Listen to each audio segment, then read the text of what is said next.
memang kalau pengencer-pengencer yang jauh, saya lagi membuat aturan agar mereka statusnya dinaikkan menjadi pangkalan, tidak menjadi pengencer. Mekanismenya Pak? Lagi saya atur.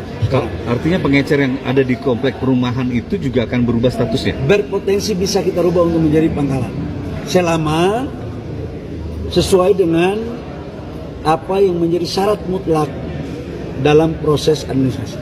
Pak, tapi soal koordinasi tadi yang soal pangkalan itu sudah Presiden Pak Prabowo bagaimana? Ya itu kan jangan semua hal ke presiden. Apa tugas menteri ini kan pembantu presiden. Jangan urusan-urusan kecil-kecil semuanya ke presiden. Nanti seolah-olah nggak ada menterinya yang kerja. Udahlah, kalau itu benar dan salah itu biarlah menteri yang akan menjalankan dan meluruskan kalau ada yang keliru. Ya. Banyak yang konyol ternyata. Tambahan 1 triliun Pak Prabowo ambil dari anggaran yang dipangkas. Dipangkas 306 triliun dan sebetulnya lebih besar. Lebih besar lagi karena ini tidak termasuk dividen dari BUMN.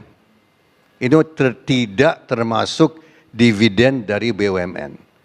Kalau tidak salah 170 triliun kalau tidak salah. Tapi kembali ke BUMN berapa dan tetap ditahan oleh pemerintah cukup besar. So itu Pak Prabowo menyadari bahwa kalau uang itu dipangkas, ditarik dan tidak dikucurkan ke ekonomi, ini pertumbuhan ekonomi kan melambat. Ya, Prabowo ada keuntungan satu Pak CT. Prabowo adalah anaknya seorang guru besar ekonomi. Prabowo bukan sarjana ekonomi, tapi menurut saya dia lebih menguasai ekonomi daripada banyak sarjana ekonomi. Enggak sungguh. Kenapa? Karena selama puluhan tahun dia belajar dari orang tuanya, yang juga orang tua saya. Belajar di meja makan. Belajar dari apa? Pembahasan kan kami belajar prinsip ekonomi dari orang tua. Ya. Dan dia tahu bahwa kalau uang tidak di-spend, tidak dikucurkan, tidak dibelanjakan, itu kan bisa menyebabkan kontraksi. So walaupun uang itu diambil dari program-program, itu berarti akan di-spend, dibelanjakan untuk program-program yang strategis. Ya. Ada program-program perjalanan dipangkas. Perjalanan ke luar negeri dipangkas, saya dengar dipangkas 21-22 triliun rupiah untuk kunker-kunker ke luar negeri, studi banding ke luar negeri. Dan banyak sekali yang saya dengar dari dia pangkas. Ada program konyol dihapus, dipangkas. Nanti saya bisa cerita sama Pak Seti yang mana yang di sini. Ada yang konyol-konyol itu. Banyak yang konyol ternyata. Pak Prabowo cerita sama saya dia berapa minggu dia periksa anggaran APBN. Ternyata di APBN kita ada 9 tingkat Pak. Ya, biasanya Presiden Menteri periksa sampai tingkat ke-3 ke-4. Prabowo periksa sampai tingkat ke-9 Pak. Tingkat ke-9, dibongkar semua Pak. Nah dari itu 306 triliun, 100 triliun itu dari yang untuk makanan gratis itu dari 3.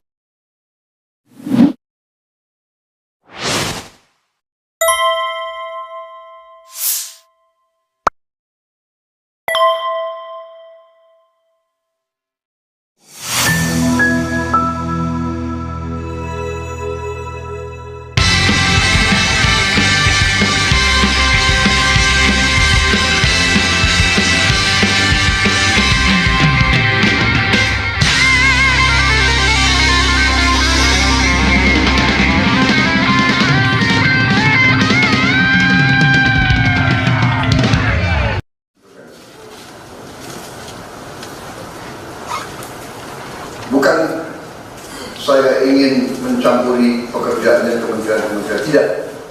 Tapi saya ingin membantu Di mana ada bottleneck, di mana ada kesulitan, segera kita atasi.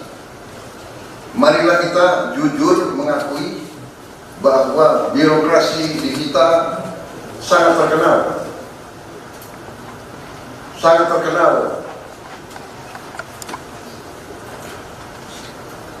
Ribetnya. Sangat terkenal. Lambatnya. Bahkan ada pembicaraan oleh rakyat kita bahwa birokrasi pemerintah kita sering mempersulit, bukan mempermudah keperluan rakyat. Bahkan ada yang mengatakan kalau bisa dibikin sulit, kenapa dibikin mudah? Ini saya minta menteri-menteri sekarang, mari kita lebih berani, mari kita lebih tidak ragu-ragu untuk memberi pelayanan yang terbaik kepada rakyat kita. Jangan ragu-ragu kalau saudara tidak puas dengan pejabat-pejabat di bawah Anda, laporkan, segera kita ganti. Begitu banyak orang yang mau mengabdi.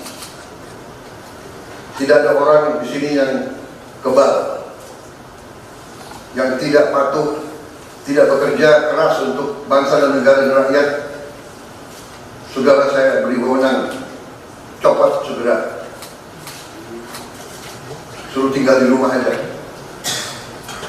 daripada bikin susah kita. Saudara-saudara sekalian,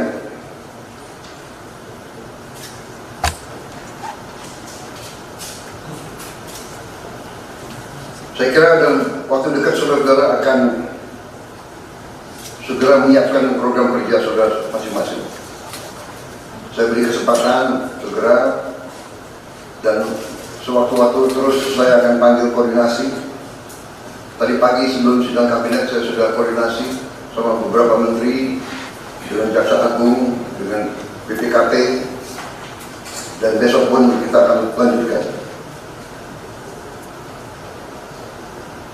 Ada beberapa pengarahan dari saya, Menteri Bappenas, pastikan semua program dan kegiatan di semua kementerian lembaga mempunyai kontribusi yang signifikan, terukur, dan saling bersinergi. Pelajari kembali semua proyek. Jangan ada proyek yang mercusuar. Semua ditujukan kepada yang saya sampaikan pada pidato saya di depan Majelis Permusyawaratan Rakyat pada kali pelantikan saya. Kita harus swasembada. Assalamualaikum warahmatullahi wabarakatuh. Sobat RH sekalian, jumpa lagi kita di channel yang keren ini. Keren cadas. Ya Sobat RH sekalian, itu tadi pengarahan Prabowo di depan para menteri di kabinetnya. Apakah saya setuju? Setuju. Saya mendukung, ya, tapi tetap dengan kekritisannya. Bukan berarti kita mendukung begitu saja, tapi tidak melihat kekritisannya, tetap, ya. Jadi saya mencatat beberapa hal, ya. Birokrasi kita ribet, lambat, persulit, ya, mempersulit. Kalau bisa sulit, kenapa dipermudah? Dia nggak suka. Prabowo nggak suka dengan birokrasi seperti itu, ya. Dia meminta menterinya lebih berani, tidak ragu-ragu, beri pelayanan yang terbaik. Ya, dia bilang tak ada yang kebal. Kalau tidak patuh, copot aja daripada bikin susah kita. Ya, lalu Bappenas koordinasi dengan menteri dan lembaga, bikin program itu yang signifikan, terukur dan bersinergi. Jangan ada proyek mercusuar. Jadi sahabat era sekalian, setuju, ya. terutama kata-kata jangan ada proyek mercusuar, itu kan menunjukkan koreksi Prabowo terhadap Jokowi yang suka sekali dengan proyek-proyek mercusuar, yang pengen dilihat gagah, wah ya kan, bahwa dia adalah pembangun bapak infrastruktur. Jadi paradigma Prabowo kalau kita lihat adalah paradigma pelayanan kepada masyarakat, kesejahteraan kepada masyarakat, bukan apa istilahnya, bukan meminta dihormati karena membuat monumen-monumen, jalan tol, pelabuhan, jembatan yang kemudian dikapitalisasi seolah-olah itu kerja Jokowi sendiri.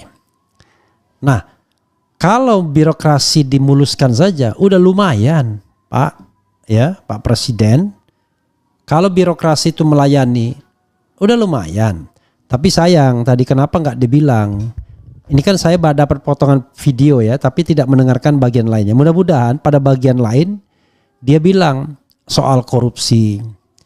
Jadi birokrasi kita itu Pak tidak hanya lambat, ribet, suka mempersulit, tapi juga korup. Itu persoalannya.